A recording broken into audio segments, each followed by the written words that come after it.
Baik, selamat malam Bapak-bapak dan Ibu-ibu. Ini sudah waktunya ya, jam setengah 7 kita mulai saja perkuliahan hari ini. Rencana kita akan membahas tentang integer programming gitu ya, jadi pemrograman integer.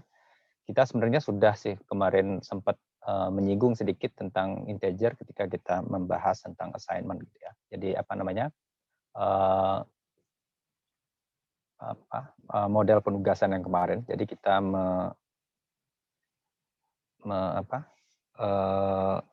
membatasi bahwa decision variables-nya atau variabel keputusannya adalah bernilai binary integer gitu ya, 0 dan 1. Tapi sebelum itu kita coba kita memberi kesempatan Bu Praftiwi untuk menyampaikan atau menceritakan tentang spreadsheet modeling-nya untuk model transshipment ya. Mungkin berbeda dengan apa yang saya buatkan kemarin dalam model spreadsheet. Monggo Bu Praftiwi. Terima kasih Pak Dinar sama teman-teman. Saya share screen pengerjaannya.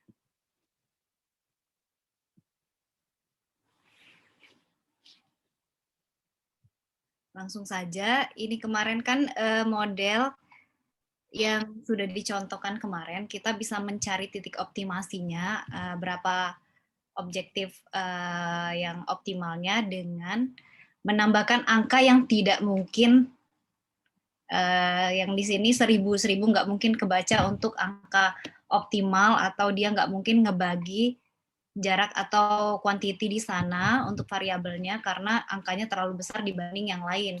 Nah, saya coba dengan cara lain karena kan transshipment itu kalau dalam supply chain itu kan seperti intermediate itu kan adalah di mana dia masuk, di situ nanti dia juga keluar. Jadi kan saya cuma menambahkan constraint aja, apa yang masuk ke Thomas, apa yang masuk ke Washburn, adalah apa yang keluar dan apa yang keluar dari Thomas dan apa yang keluar dari Washburn.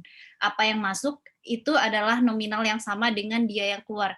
Jadi di sini saya tandain mana yang masuk dan mana yang keluar dari solver yang difungsikan. Ini mendapatkan hasil yang sama dengan kalau kita memasukkan angka yang tidak mungkin untuk bisa dijadikan angka optimal oleh si solver tadi.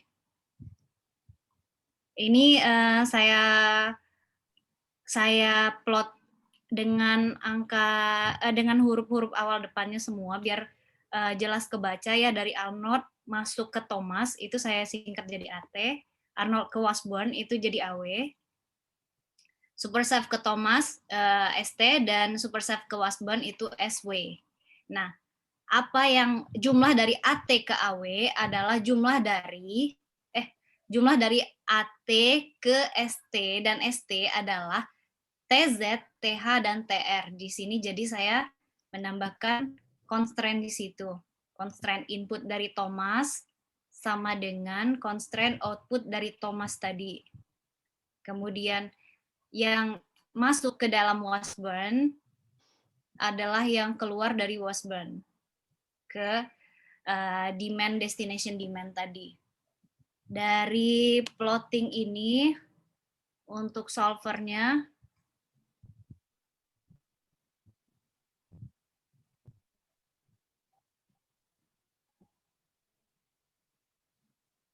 solver seperti ini. Di sini saya set sebagai set objektif dengan nilai minimum, simplex linear.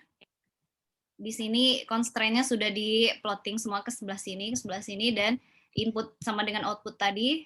Pada saat di solve, hasilnya sama dengan yang kemarin sudah dicoba dengan nilainya dibesarkan tadi. Seperti itu sih, Pak. Jadi cuma menambahkan constraint input sama dengan output, seperti itu aja. Terima kasih. Jadi terima kasih sebelumnya Bu Praftiwi.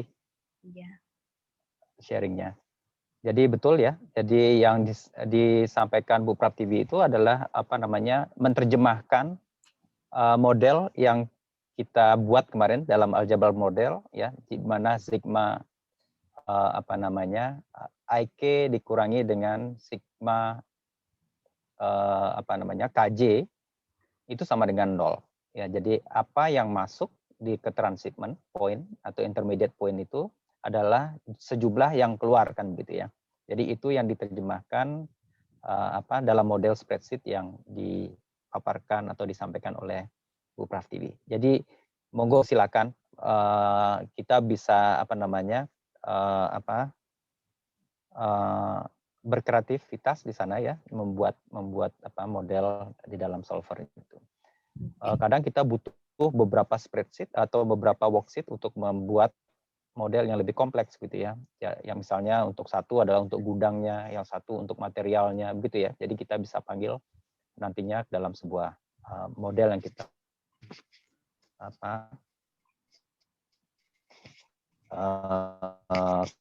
dalam solver ini. Jadi makanya terminologi yang digunakan adalah spreadsheet modeling gitu ya, atau spreadsheet programming gitu. Jadi banyak cara sebenarnya untuk bisa kita menyelesaikan model tersebut. Oke, terima kasih Bu Praftiwi. Terima kasih Pak. Saya stop. Sama-sama.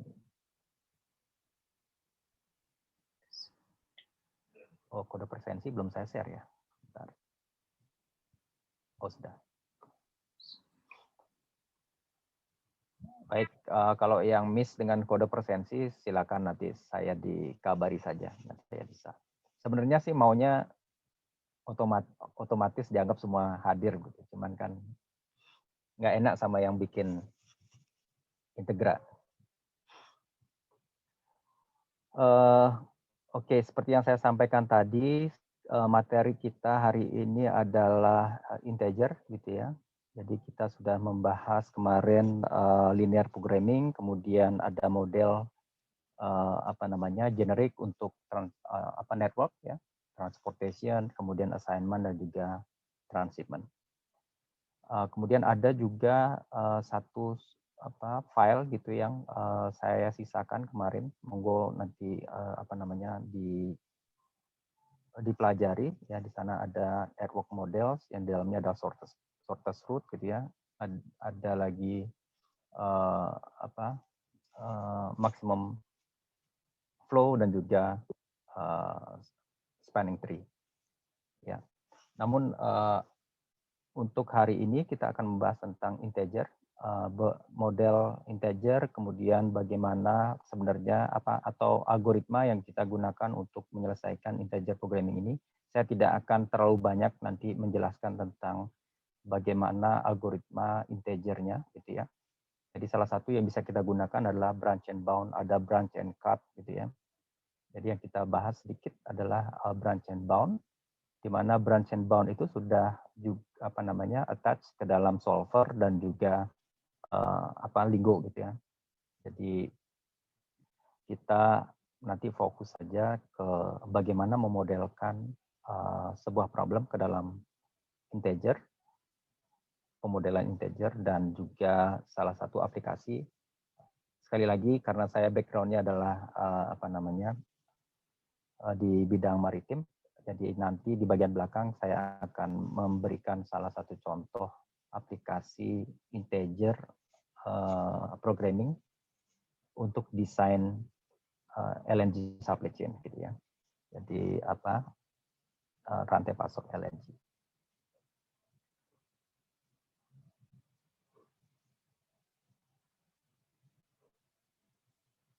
Oke, ini hanya pendahuluan gitu ya. Jadi ada beberapa model pemrograman integer sebenarnya. Ada yang disebut dengan pure integer programming ya, atau kadang tidak disebutkan pure-nya, tapi integer programming gitu saja.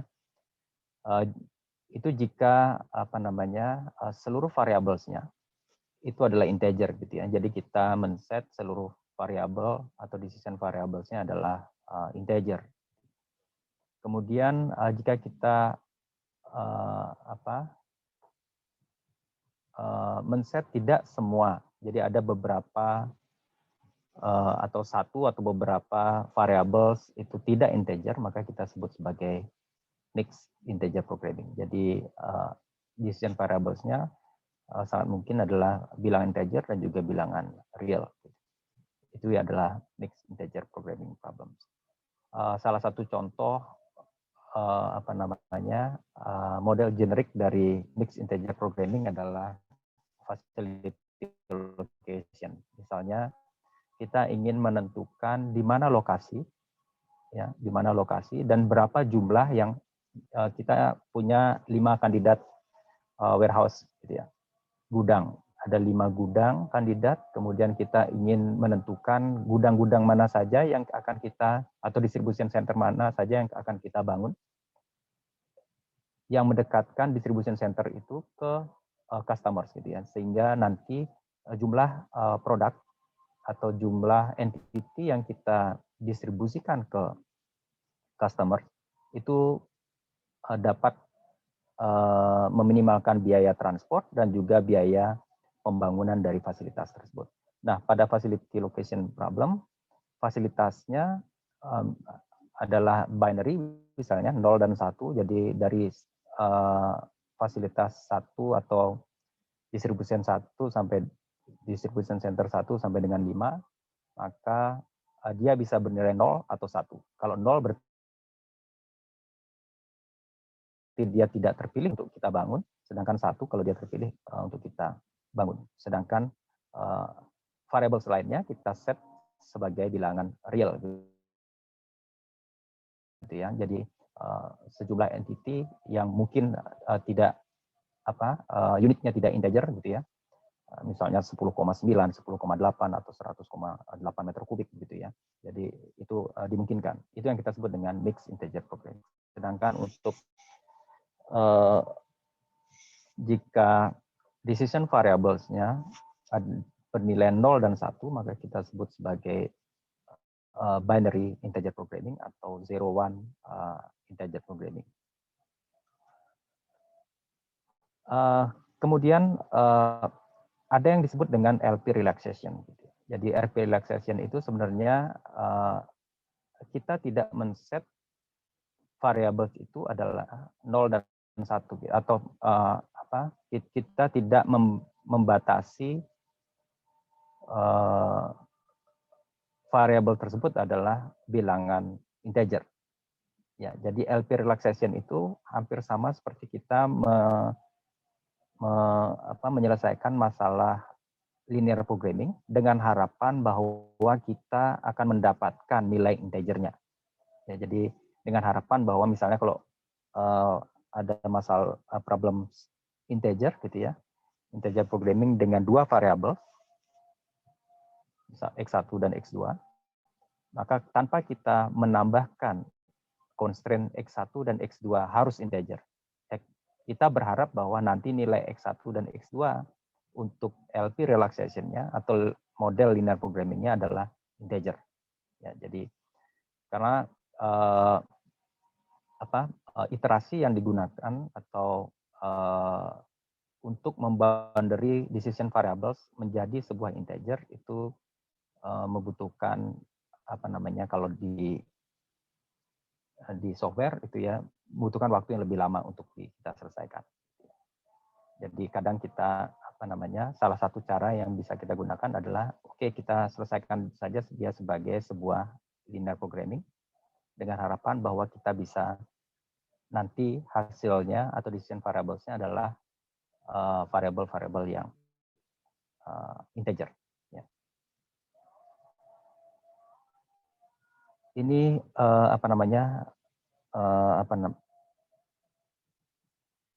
ilustrasi mungkin ya. Jadi kalau pure integer integer programming model itu seperti ini. Jadi misalnya kita punya problem atau decision variable objective function adalah memaksimalkan set sama dengan 2x1 ditambah x2, di mana ini adalah constraint-nya. Nah, kalau kita membatasi bahwa x1 dan x2 harus integer, maka kita sebut sebagai pure integer. Sedangkan mixed integer bahwa salah satu saja, jadi x1 saja yang kita set sebagai bilangan integer, sedangkan X2 dimungkinkan untuk bilangan real misalnya. Ya, kemudian ini binary atau 0-1 integer programming, maka kita set X1, X2-nya adalah sebuah bilangan 0 atau 1 gitu ya. Jadi nilai X1 bisa jadi bernilai 0 atau 1, X2 juga begitu. Sedangkan LP relaxation simply kita menghilangkan constraint di mana X1 dan X2 adalah integer. Jadi kita menyelesaikan masalah integer dengan mendekati masalah tersebut dengan menggunakan linear programming kira-kira. Ya, dengan harapan bahwa kita bisa mendapatkan nilai variabel X1 dan X2-nya adalah integer. Kira-kira kalau misalnya tidak integer nilai X1 dan X2-nya, bisa enggak kita round up ya atau round down gitu, kita bulatkan ke atas atau ke bawah? Gimana kira-kira Bapak dan Ibu? Misalnya ketemu X1 adalah 1,2, X2-nya 1,8. Bisa enggak yang 1,8 kita bulatkan ke atas menjadi 2, yang 1,2 kita bulatkan ke bawah menjadi 1. Simpelnya kan begitu ya. Kalau kita inginkan bahwa dia integer, ketemunya 1,2, kita bulatkan saja ke bawah. Kalau X2-nya 1,8, kita bulatkan saja ke atas.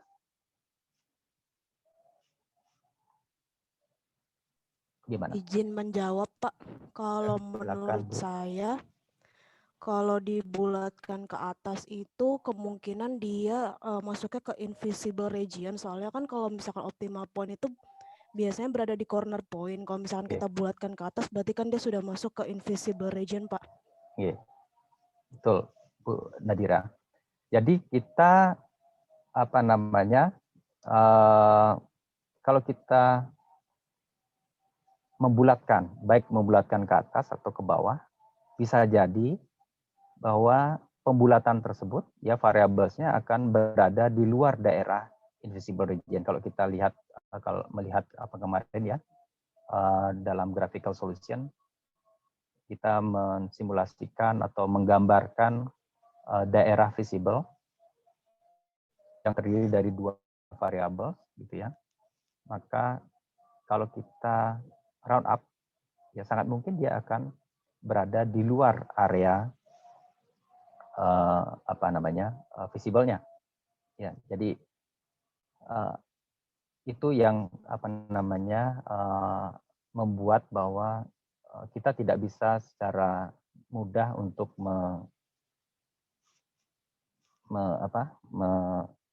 membulatkan, baik membulatkan ke atas maupun membulatkan ke bawah. Tapi kalau kita beruntung, bisa jadi dia berada di daerah visible-nya. Tapi belum tentu solusi integernya adalah solusi yang optimal. Ya. Jadi itu kenapa kita tidak bisa secara sederhana gitu ya membulatkan ke bawah ataupun membulatkan ke atas solusi yang kita dapatkan dari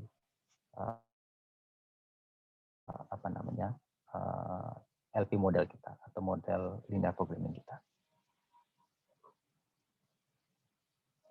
Itu ada di bagian belakang ini ya. Jadi ini beberapa model integer linear programming yang bisa kita modelkan ya. Jadi masalah-masalah real yang bisa kita atau aplikasi yang kita modelkan ke dalam integer linear programming. Jadi airline scheduling,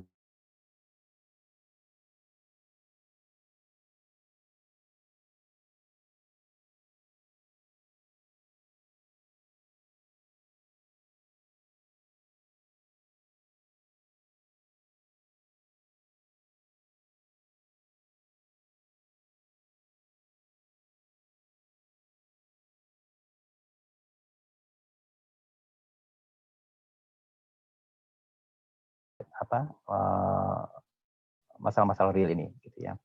Ada yang disebut dengan assignment problems, kemudian facility location, knapsack, gitu ya, kemudian machine scheduling, set covering, packing, partitioning. Kita akan membahas ini untuk perkuliahan semester ini. Kita akan bahas set covering, packing, dan partitioning, dan bagaimana kita gunakan metode ini untuk menyelesaikan masalah real, gitu ya. Saya contohkan nanti dalam mendesain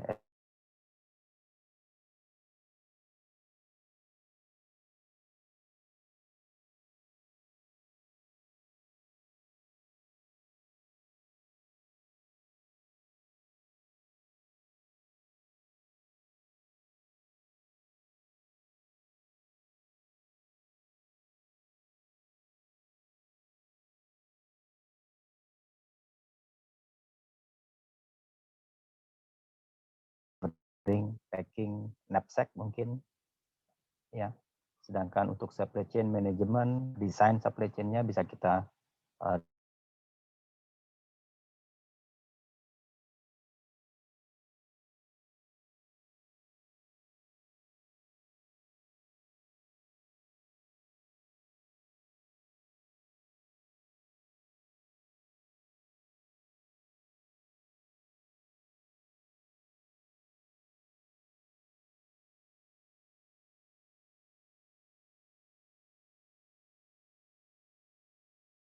integer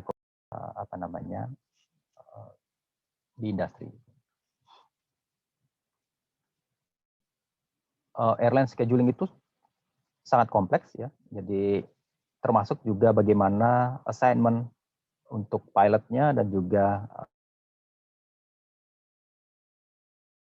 krunya tidak boleh bekerja consecutively 2 atau 3 sampai dengan 3 flight dalam satu hari misalnya, ya. Jadi flight yang pendek dalam satu hari tidak boleh dia 3 kali berturut-turut misalnya. Ya, jadi itu sangat kompleks sebenarnya, ya, untuk assignment problem untuk crew schedulingnya. Kalau ship routing dan scheduling seperti yang mungkin pernah kita diskusikan, gitu ya. Kalau di darat, gitu ya, mungkin banyak destination point-nya. Kalau di kapal atau di bidang maritim tidak terlalu banyak destination point-nya. Ya, jadi jumlah pelabuhan yang mereka harus layani dalam satu rentang waktu itu tidak terlalu banyak. Ya, berbeda dengan di darat. Relatif lebih mudah, namun kompleksitasnya ada di operasionalnya. Misalnya, kalau kita lihat di wilayah timur, ya, di wilayah timur Indonesia itu kapal penumpang selalu menang, gitu. Jadi kapal pelni selalu menang. Kalau misalnya ada kapal yang sudah merapat dan itu jenisnya di luar kapal penumpang, misalnya dia curah kering atau general cargo, maka walaupun dia sudah ada di dermaga dan sedang melakukan bongkar muat, kalau kapal pelninya datang, maka dia harus minggir. Nah, itu yang membuat kompleksitas dari penjadwalan kapal di dermaga. Ya. Jadi kompleksitasnya beda-beda gitu antara moda transportasi darat, laut maupun udara.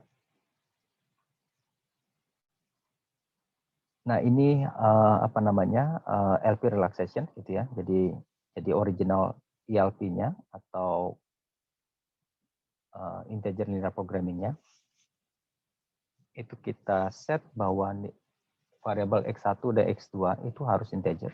Sedangkan untuk menyelesaikannya kita dekati dengan pendekatan LP, gitu ya, linear programming. Jadi kita meniadakan decision variables di mana constraint bahwa decision variable-nya harus integer, gitu ya, dengan harapan bahwa nanti nilai X1 dan X2-nya bernilai integer. Kemudian bounce dan rounding, gitu ya. Kalau misalnya kita bandingkan antara LP ya, linear programming dengan integernya. Kalau kita lihat bahwa kalau dengan dua variabel kita bisa jelaskan bahwa umumnya linear programming yang terdiri dari dua variabel. Optimal solusinya atau solusi optimalnya berada di corner point-nya, di ujung-ujungnya gitu ya. Misalnya di gambar ini, di ujung-ujungnya. Maka di gambar ini misalnya ya, di gambar ini maka ini adalah solusi integernya. Jadi kita punya solusi integernya di sini. 0 x1 0, x2 2 gitu ya. Kemudian x1 1, x2-nya 2. Nah, ini misalnya adalah solusi optimalnya. Ya, solusi optimalnya. Jadi kalau kita round up, ya, variablesnya kita round up, maka dia akan berada di daerah yang di luar daerah visible-nya. Kalau kita turunkan, ya, maka dia akan berada di daerah yang visible region-nya. Tapi apakah dia optimal atau tidak, itu yang kita harus kaji gitu ya. Jadi kadang-kadang nilai solusinya itu masuk ke daerah visible region, tapi dia tidak optimal. Ya. Jadi dalam integer programming, maka jika dia adalah maximization problem, ya, jadi masalah optimal maximization gitu ya, maka nilai optimalnya adalah upper bound. Jadi ya, nilai batas dari, jadi solusi maksimalnya adalah nilai batas solusi integernya. Jadi solusi integernya tidak mungkin lebih besar daripada solusi dari LP-nya. Ya.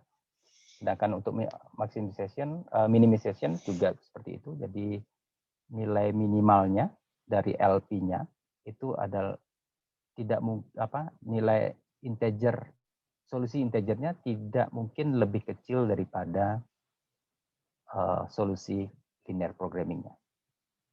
Ya, jadi maka disebut sebagai tadi bounds gitu ya.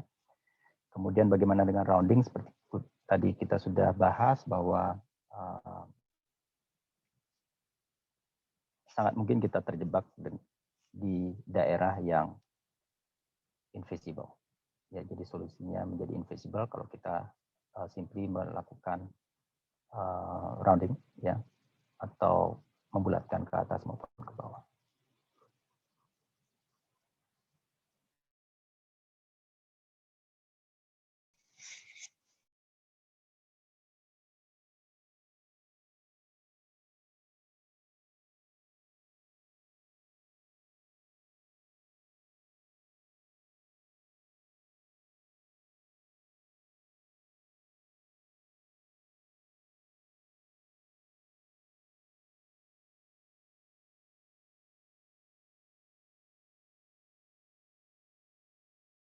Awas di UTBK. Makanya hari ini sampai dengan kemarin dengan Jumat itu diliburkan perkuliahannya di S1 atau di kuliah pagi. Kalau di kuliah malam kan tidak ada pengaruh. Maka tadi ada beberapa yang menanyakan ke saya apakah ada perkuliahan atau tidak. Baik, kalau belum ada, saya lanjutkan. Ya, jadi salah satu metode yang bisa kita gunakan untuk menyelesaikan integer programming adalah dengan menggunakan branch and bound gitu ya. Jadi saya contohkan saja di ilustrasi ini. Jadi branch and bound. Jadi kita ini adalah model dari integernya ya. Kita punya masalah memaksimalkan 2x1 ditambah 3x2 dengan constraint x1 ditambah 3x2 lebih kecil sama dengan 8,25. Ya. Kemudian 2,5 X1 tambah X2 lebih kecil sama dengan 8,75, di mana X1, X2 lebih besar sama dengan 0, dan dia integer. Ya. N integer, atau bisa juga kita tuliskan X1, X2 integer. Ya. Nah, dengan mengasumsikan bahwa dia bukan integer, maka ini adalah LP optimal solusinya. Ya, dengan model ini LP-nya menjadi X1 adalah X1 sama dengan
nah, gitu ya, maka objektif function-nya atau objektif value-nya menjadi lebih besar, tapi dia berada di luar daerah yang visible.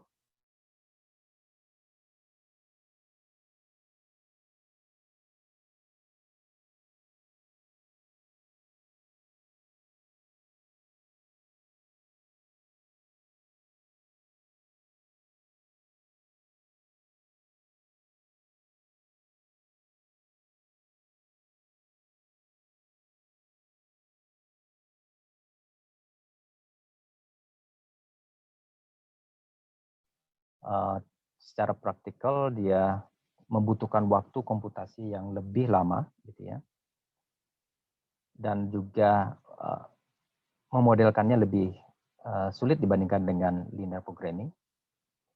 Ya. Namun di banyak software, gitu ya, di banyak software kita bisa memberikan allowance misalnya, ya. Jadi kalau integer solution-nya sudah memiliki nilai optimal, ya, minimal 95%, maka itu bisa kita anggap sebagai solusi. Ya, misal. Jadi this allow you to stop once an integer solution is found that is with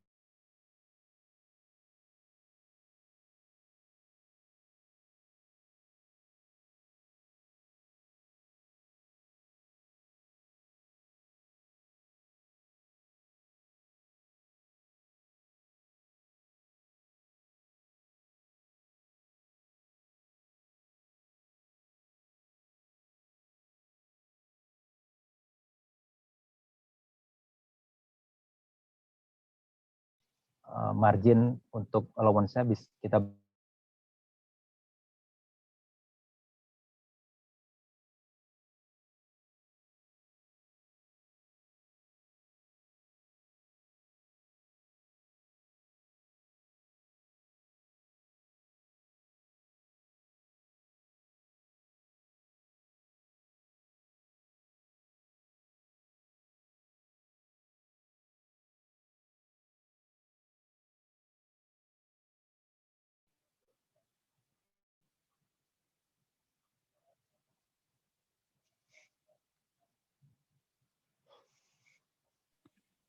Belum ada rasanya, Dok. ya. Thank. Yeah.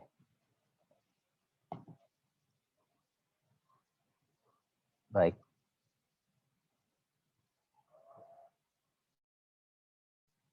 Oke, kita akan membahas tentang set covering, set packing, dan set partitioning problem. Di gambar ini adalah sebuah ilustrasi, gitu ya. Jadi ada berapa ini? 1, 2, 3, 4, 12 poin lah kira-kira ya. Poin, kemudian yang ada di di dalam bidang ini ya adalah sebuah schedule misalnya ya. Jadi jadwal pertama ini ya dia melingkupi titik yang pertama dan kedua ini. Ya, kemudian ini ya melingkupi dua titik ini. Jadwal ini melingkupi 2 poin ini ya. Misalnya poin ini adalah kota, pelabuhan, atau customers gitu ya. Jadi kalau ini adalah jadwal yang melingkupi 2 poin, 2 poin, 2 poin. Sedangkan ini adalah jadwal lainnya ya yang melingkupi berapa nih? 3, 2, 8 poin. Ya. Sedangkan ini 2 poin juga, yang ini 4 poin dan juga yang ini adalah 6 poin. Nah, tujuan dari set covering, set packing, dan set partitioning itu adalah memilih jadwal ya yang terdiri dari jumlah titik ini ya. Tergantung dari apa objektif kita. Ya. Saya melompat ke set partitioning problem. Ya, kalau set partitioning problems itu memilih jadwal ya.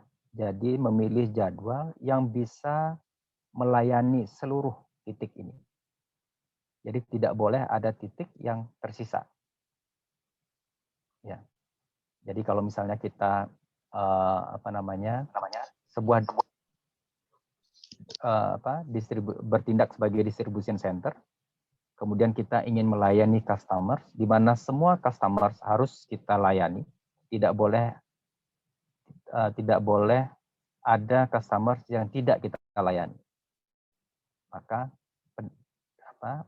pemilihan kombinasi jadwal itu bisa kita dekati dengan menggunakan set partitioning problem.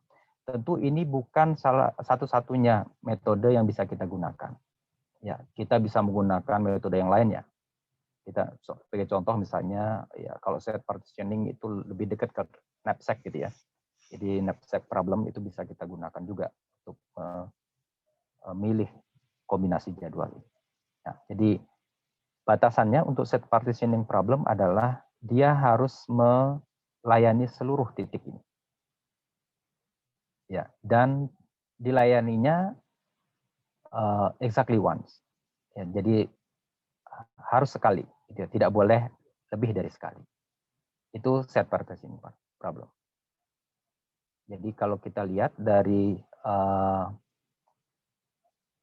jadwal yang tersedia, ya, jadi dari jadwal yang tersedia ada 1, 2, 3, 4, 5, 6, 7.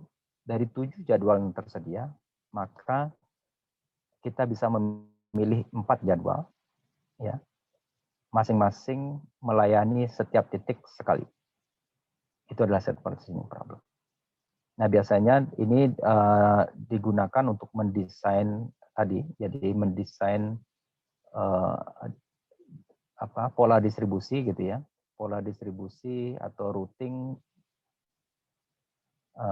dan scheduling gitu ya, yang harus melayani seluruh customers. Kemudian untuk set covering, ya, jadi kalau set covering, kalau tadi set partitioning itu adalah melayani setiap titik sekali gitu ya.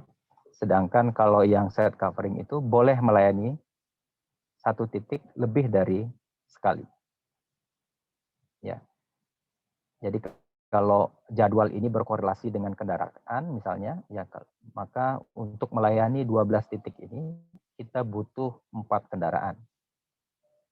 Ya, sedangkan untuk set covering kita set bahwa objektif setiap titik itu boleh dilayani lebih dari sekali.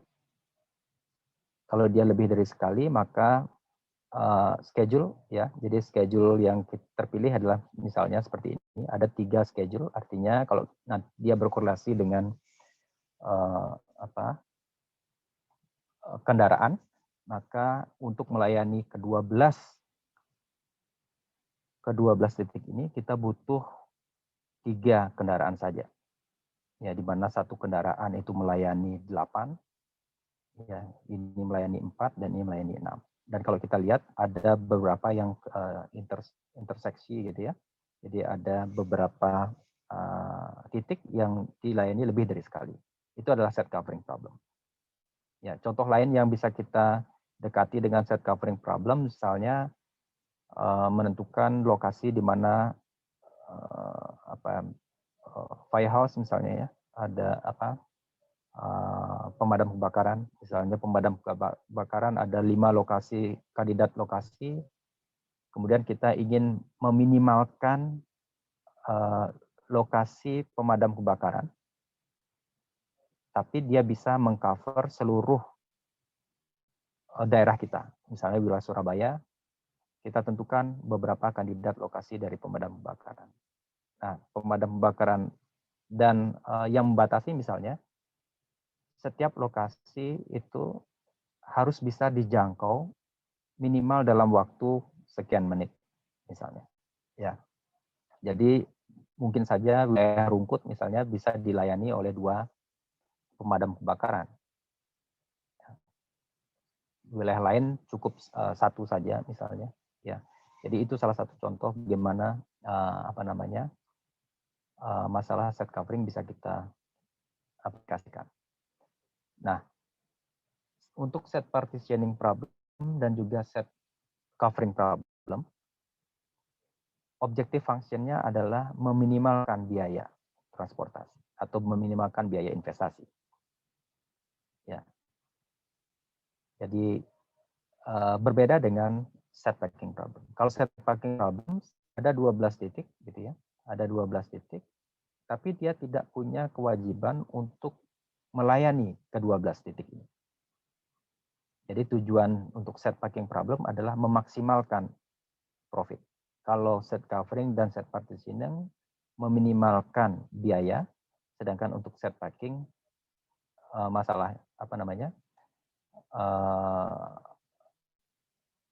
tujuannya adalah untuk memaksimalkan profit kita. Ya, misalnya ini adalah 12 kandidat customer. Kemudian kita ingin melayani customer ini dengan tujuan bahwa profit kita itu maksimal. Ya. Yang lainnya biarkan perusahaan lain yang akan melayani, gitu ya. Sebagai contoh misalnya poin 1 dan 2 ini ya yang tidak tercover oleh schedule ini, lokasinya cukup jauh gitu ya. Maka kita anggap itu tidak dalam solusi optimalnya ini dianggap bahwa 2 titik itu tidak akan memberikan atau berdampak pada peningkatan profit kita, sehingga dia tidak terpilih dalam penentuan jadwal kita. Ya, jadi set covering, set packing, dan set partitioning bisa kita gunakan untuk menentukan atau membuat sebuah kombinasi penjadwalan, ya. Kemudian untuk menentukan mana lokasi-lokasi yang bisa mengcover seluruh customers kita, itu bisa kita dekati dengan menggunakan set covering, set packing, dan juga set partitioning. Jadi kalau set covering, partitioning itu meminimalkan biaya, sedangkan set packing itu tujuannya untuk memaksimalkan profit kita. Ini ilustrasi untuk ketiga set family yang akan kita bahas hari ini. Ini adalah formulasi untuk set covering. Ya, jadi yang membedakan hanya sign-nya saja ya, jadi tandanya saja. Ya, jadi kalau tadi set covering formulation, ini adalah ilustrasinya tadi. Contohnya misalnya ini adalah nilai optimalnya, ada 3 jadwal yang terpilih ya untuk melayani ke-12 titik ini. Ini adalah formulasinya. Ini adalah formulasi generik, jadi sangat bisa kita modifikasi atau create berdasarkan konteks masalah yang kita bahas gitu ya. Nanti di bagian belakang saya akan berikan salah satu contoh implementasi dari set partitioning problem untuk LNG transportation. Ya. Jadi ini adalah indeksnya gitu ya. Contoh I bernilai 1 sampai dengan N adalah merupakan transportation unit. J adalah alternatif schedule-nya. Ya, di mana J sebagai elemen JI adalah schedule atau jadwal yang membutuhkan transportasi I. Ya. Sedangkan K adalah tugasnya ya yang harus di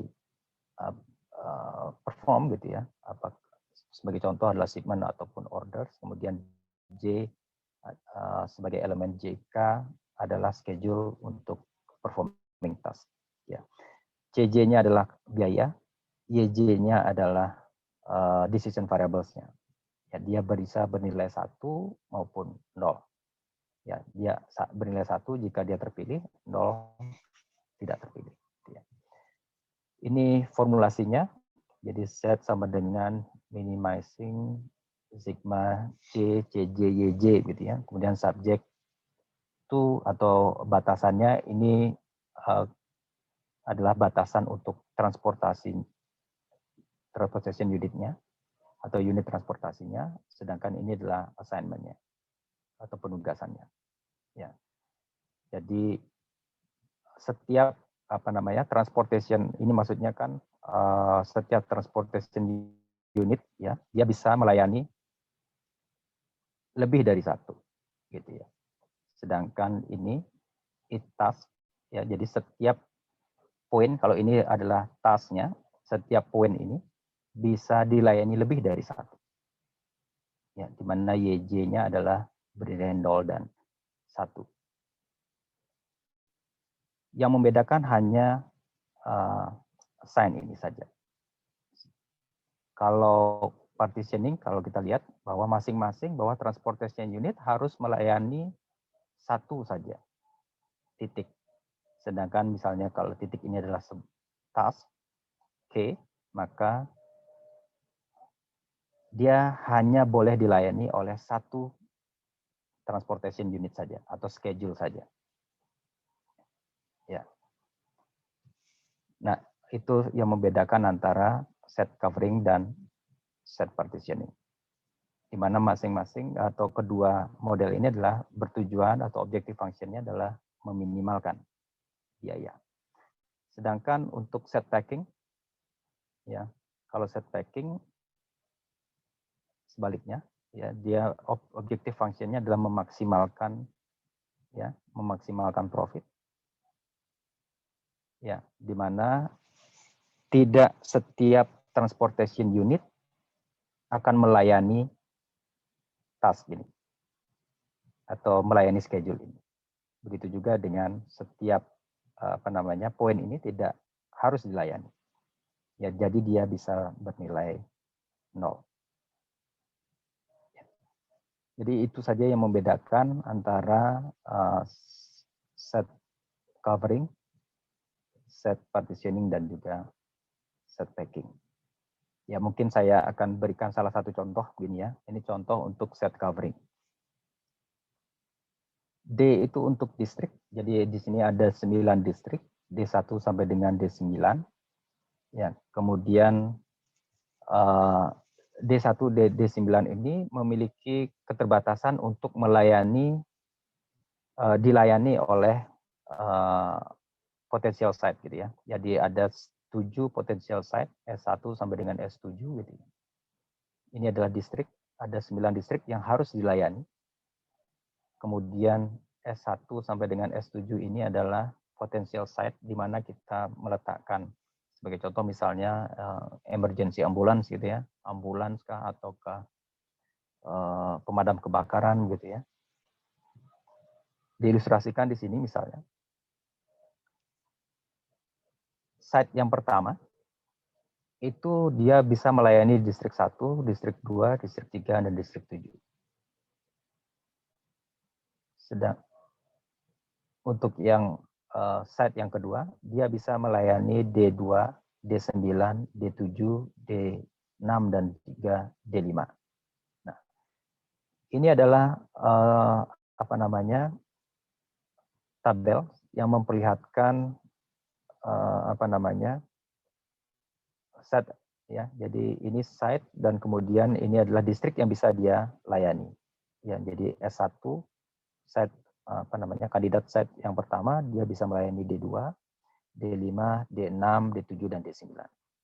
S2 itu D1, D3, D4, yang S3, D4, D5, D8, dan begitu seterusnya. Ya. Ini adalah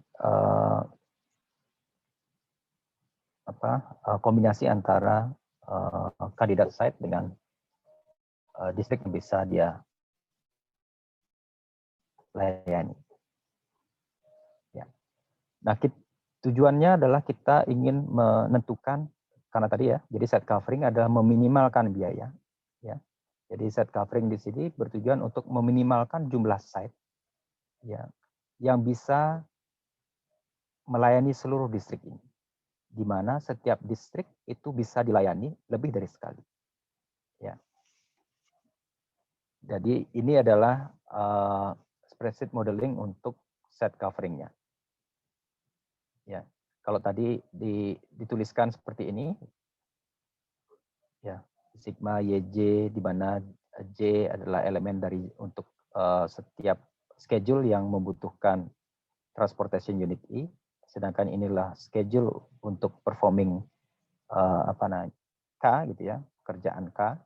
Ya, kita bisa tuliskan seperti ini, atau kita bisa tuliskan juga, ya cukup menuliskan AIJ gitu ya. Jadi AIJ ini XJ-nya harusnya hilang gitu ya.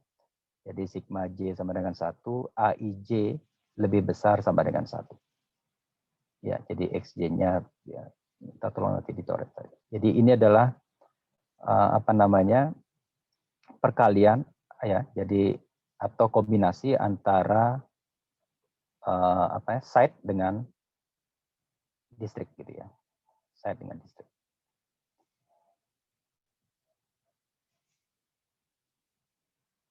Jadi saya buka.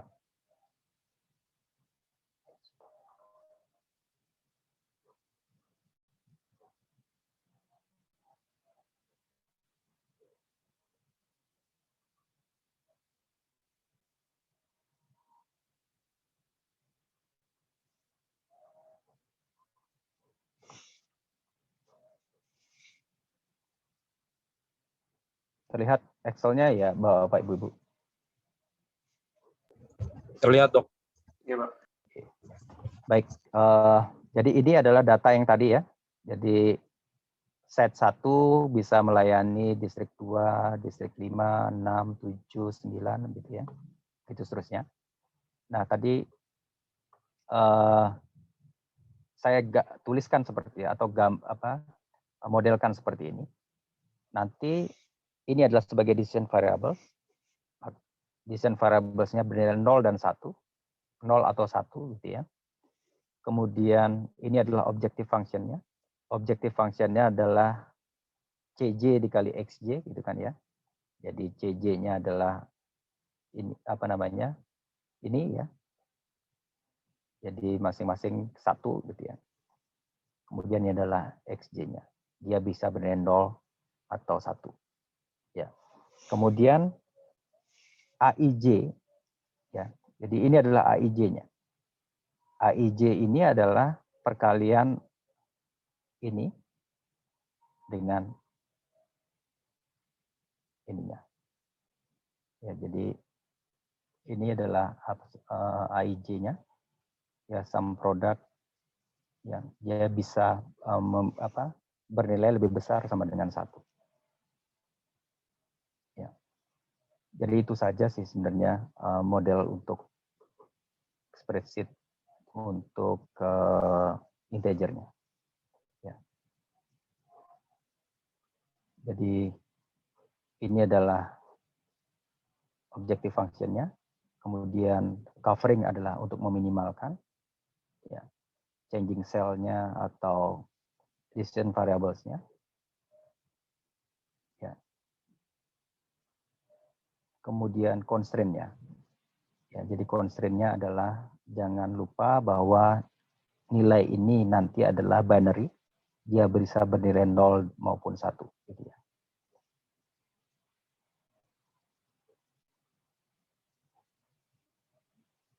Kemudian ini, ya, jadi AIJ-nya itu lebih besar sama dengan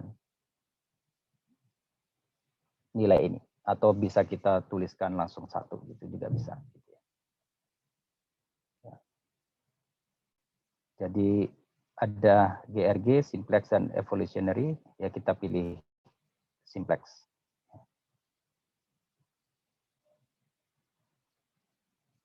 Oke. Jadi dari masalah ini kita bisa melihat bahwa untuk melayani ke 9 distrik ini, ya, kita butuh site di S4, S5, S7. Jadi ini adalah minimal site yang bisa melayani ke 9 distrik ini. Dimana kalau kita lihat ini, ya, jadi coverage-nya ini 2, gitu ya. Untuk distrik 1 itu coverage-nya 2. Dari mana saja coverage-nya? Dari S4 dan S7. Ya. Kemudian yang lainnya 1 dan D8 juga tercover oleh 2 potential site. Ya, jadi S4 dan S5. Nah, ini adalah contoh untuk yang set covering. Saya lanjutkan sedikit.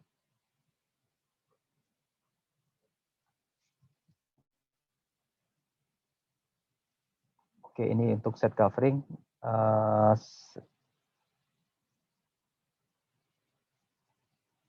Sedangkan ini adalah set packing, ya. Jadi kalau set packing ini tujuannya adalah untuk memaksimalkan customers yang mereka bisa. Kalau di sini memaksimalkan customers yang dia nantinya bisa akan mereka jangkau dari beberapa potensial lokasi yang mereka consider untuk pembangunan motelnya. Jadi ini adalah ada potential site, ya. Kemudian ini adalah potential site within 30 mile. Jadi mereka ingin menentukan jumlahnya, jangan sampai yang terpilih nantinya itu berada lebih kecil dari 30 mile. Ya, mereka ingin memaksimalkan jumlah potensial site yang mereka akan bangun, gitu ya. Namun ada batasan bahwa nantinya potensial site itu tidak saling mengambil customers-nya, gitu ya. Jadi potensial site 1 dia berjarak di bawah 30 miles-nya dengan site yang kedua. Itu maksud dari tabel ini. Jadi ini modelnya, ya, sama seperti yang tadi. Hanya yang membedakan adalah ini, ya, lebih kecil sama dengan 1 karena kita tidak perlu melayani seluruh site-nya. Ya, tapi kita ingin memaksimalkan jumlah site, ya, dengan batasan tadi bahwa tidak ada site yang berada di rentang kurang dari 30 mile.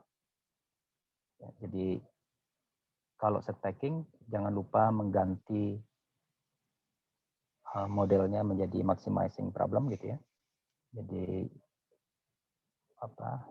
yang lainnya tetap sama, gitu ya. Jadi maximizing problems, kemudian changing cell-nya sebagai decision variables, kemudian constraint-nya juga begitu. Jadi sama saja. Ya. Dan ini adalah hasil yang diperoleh dari set packing formulation tadi. Jadi yang terpilih adalah potensial site 2, 7, dan 9. Ya, kemudian yang mereka bisa melayani maksimal ada berapa ini berarti? Ada 7 ya. 8 dan 9 tidak mereka layani. Ya karena dia berada di lebih kecil dari 30 mile dari site-site yang lainnya. Nah, ini adalah contoh dari set packing solution. Mungkin saya akan lanjutkan dulu, nanti saya rangkum di bagian akhir kita akan lakukan diskusi. Ini sebagai contoh kasus ya. Ini pendekatan yang kita gunakan adalah set partitioning problem. Ada 10 lokasi pembangkit ya, ada di Sanipah, Kalimantan Selatan, Selayar, Sumbawa, Lombok, Sumbawa, Bima gitu ya. Flores, Bengapu, Maumere, Kupang ya. Kemudian juga di Makassar. Nah, Makassar ini direncanakan sebagai hub-nya. Jadi nanti ini hanya contoh kasus saja, jadi ini bukan kasus real gitu ya. Ini adalah terminal Makassar, ya. Walaupun belum ada terminal ini, tapi kita merencanakan nanti misalnya gas itu datang dari Bontang ke Makassar, kemudian dari Makassar baru kita distribusikan ke tempat lain. Atau gas itu datang dari Bintuni di sana, karena keterbatasan fasilitas di Bintuni, dia tidak bisa melayani kapal-kapal kecil lebih dari 36 kali dalam setahun. Maka kapal besar datang ke receiving terminal di Makassar untuk mensuplai di Makassar, kemudian dari Makassar akan mensuplai gas dalam bentuk cair itu ke daerah lainnya. Nah, ini sebagai hub-nya, ini sebagai feedernya lah kira-kira ya. Nah, kita ingin menentukan berapa jumlah kapal ya yang dibutuhkan untuk melayani ke 10 pembangkit ini. Ya, jadi berapa jumlah kapal yang kita gunakan nantinya untuk melayani ke 10 pembangkit ini. Pendekatan yang akan kita gunakan adalah set partitioning problem karena kita ingin melayani seluruhnya. Ya, jadi tidak anggap ini sebagai sebuah kewajiban yang diberikan oleh misalnya siapa PLN ya, dia bisa bekerja sama dengan perusahaan lainnya, misalnya Pelindo misalnya ya, yang memiliki pelabuhan dekat dengan pembangkit tersebut ya, untuk melayani ke 10 lokasi ini.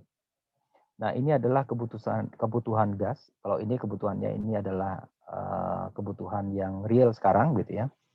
Di mana Kalimantan Selatan itu unitnya adalah 200 MW, di mana dengan 200 MW maka gas demand-nya per hari ya adalah 16 kubik feet dalam satu hari. Dan ini adalah kebutuhannya dalam meter kubik per harinya. Jadi 322 meter kubik per hari. Untuk Bima, Sumbawa, dan yang lainnya itu bisa lihat di angka ini. Ya. Per hari totalnya ada 2.400 meter kubik LNG atau gas dalam bentuk cair yang harus didistribusikan ke lokasi tersebut dari Makassar. Ini adalah matriks jaraknya. Jadi untuk menentukan menentukan biaya yang terendah, salah satunya yang kita lakukan adalah menentukan rute yang terpendek kan gitu ya. Jadi pada rute yang terpendek itu inputnya adalah matriks jarak. Jadi ini adalah terminal Makassar ke Kalimantan Selatan ya 360 dalam nautical mile. ya, atau mil laut dari terminal Makassar ke Bima berapa, begitu seterusnya. Kemudian ini adalah data kapal pengangkut LNG. Jadi kapal pengangkut LNG tidak seperti kendaraan yang ada di darat, gitu ya, yang available-nya, ketersediaannya banyak, gitu ya. Jadi kapal-kapal pengangkut LNG, terutama yang skala kecil, itu tidak banyak jumlahnya, variasinya juga tidak banyak, gitu ya.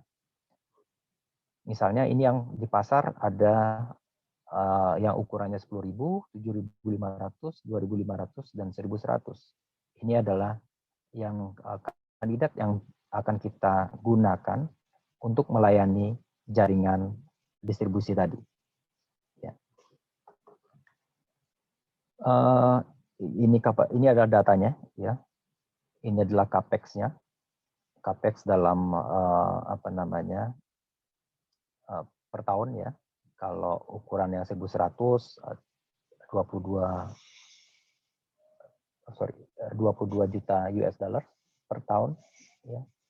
Ini adalah data yang lainnya, data teknis lainnya. Data teknis ini digunakan untuk untuk menghitung berapa sih kebutuhan bahan bakarnya.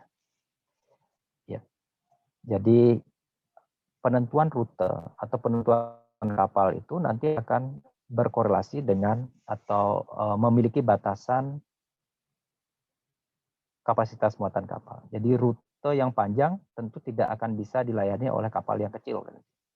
Kemudian begitu juga dengan kecepatan kapalnya, konsumsi bahan bakar akan mempengaruhi biaya transport keseluruhan, juga harga sewa kapal. Nah, pada dasarnya semakin besar kapal, maka biaya transportnya semakin kecil per unitnya. Namun untuk LNG itu ada hal yang perlu kita pertimbangkan. Sebagai contoh adalah kedalaman perairan. Semakin besar kapalnya, maka akan butuh kedalaman perairan yang semakin dalam. Di wilayah timur biasanya lautnya landai, gitu ya. Landai baru curam, gitu ya. Maka untuk mendapatkan kedalaman tertentu, maka butuh investasi lainnya, investasi jeti. Di samping itu, kalau rutenya panjang, maka stok level di pelabuhan atau di terminal poinnya, tangkinya juga semakin besar. Ya, sebagai contoh misalnya distribution centernya ada di Sidoarjo, dia melayani Surabaya dan Malang, gitu ya. Sidoarjo kota dia melayani Surabaya dan Malang. Kalau customer-nya ada di Surabaya, maka yang di Surabaya cukup menyediakan tempat yang kecil saja untuk stoknya. Sedangkan karena dia bisa didistribusikan mungkin dalam 2 hari sekali, misalnya. Tapi kalau yang di Malang, karena dia jaraknya cukup jauh, maka dia butuh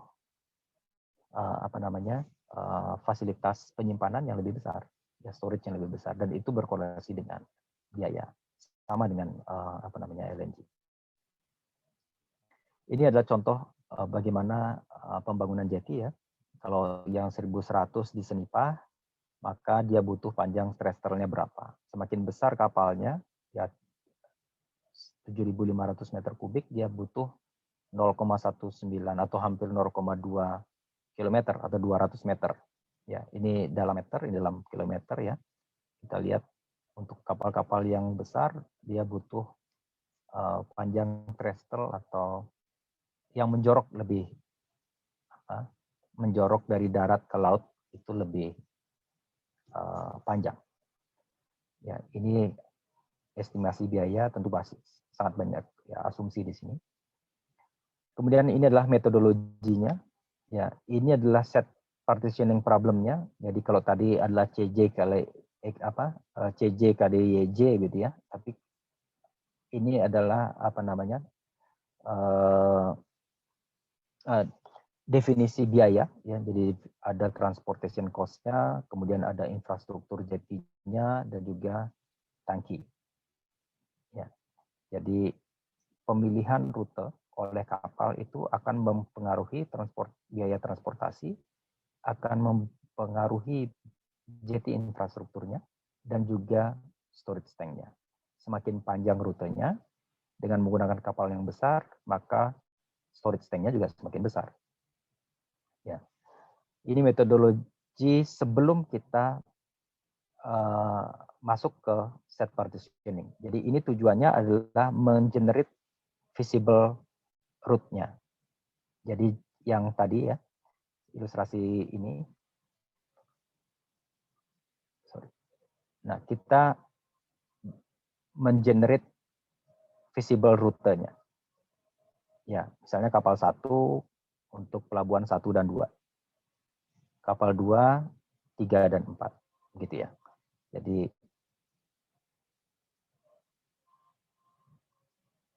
metodologi yang pertama ini kita mengenerate all visible single route. Jadi ada terminologi single route dan juga multiple route. Kalau single route itu dari titik 1, 0, 1, 0 selesai gitu ya.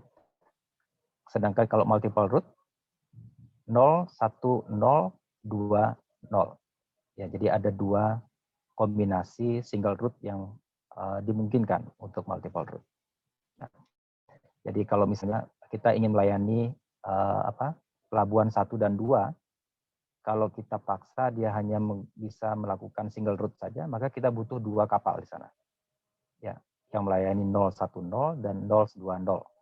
Tapi bisa juga kita menggunakan 1 kapal di mana dia bisa melayani 010, kemudian dia melayani 020 gitu ya.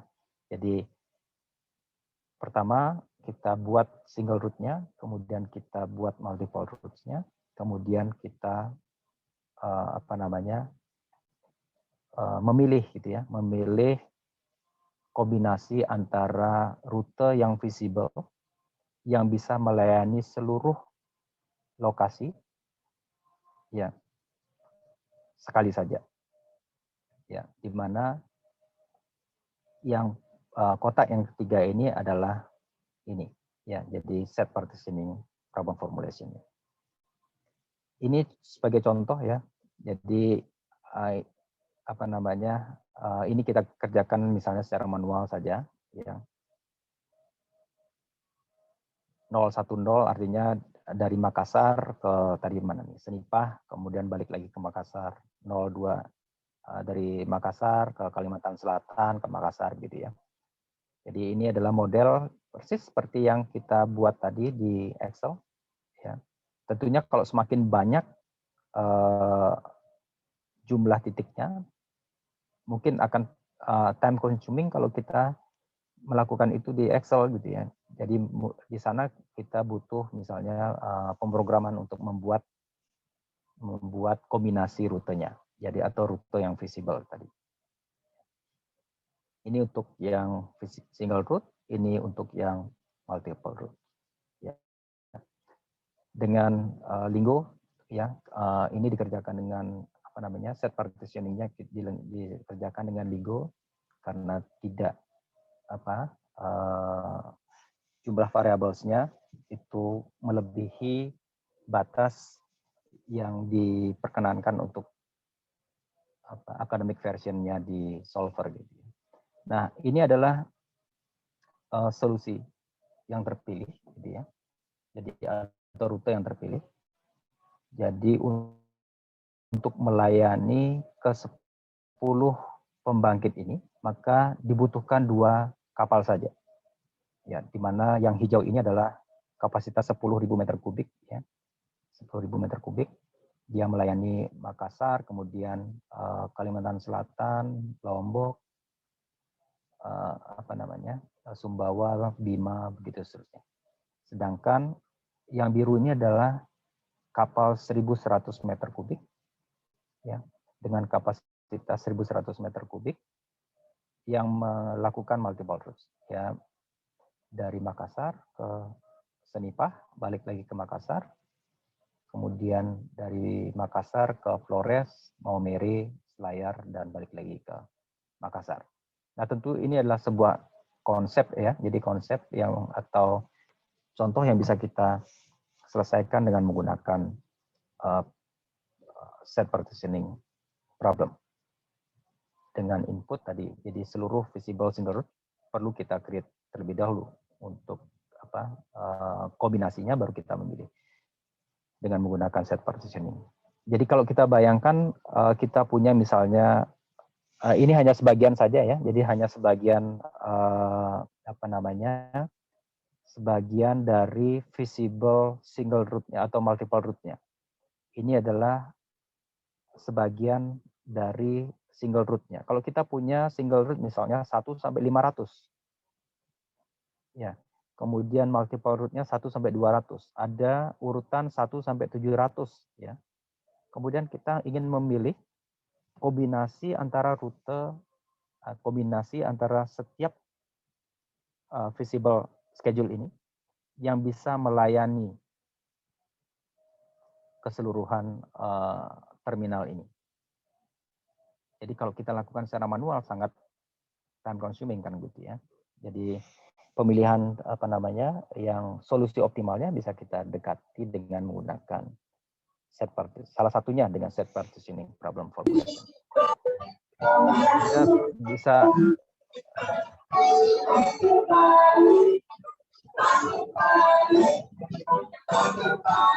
siapa ya?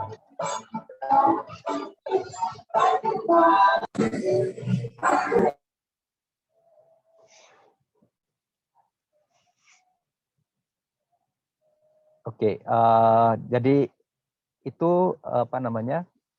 salah satu problem yang bisa kita selesaikan ya, atau desain supply chain yang bisa kita selesaikan dengan menggunakan set partitioning problem. Ada pertanyaan, Bapak Ibu?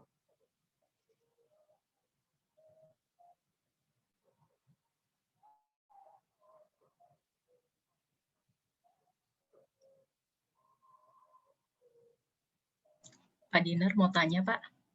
Yeah. Berarti yang case terakhir tadi yang nentuin rute itu karena variabel banyak nggak bisa pakai Excel ya, Pak? Harus pakai Lingo berarti. Linggonya pun Lingo yang yang berbayar, Bu. Oh, kalau yang kayak kemarin berarti nggak bisa ya? Ya, karena yang belum bisa. Saya ini kalau tidak di-record baru saya mau. Pak Timur jangan record dulu, Pak Timur. Karena ini dulu kalau gitu, Pak. Okay.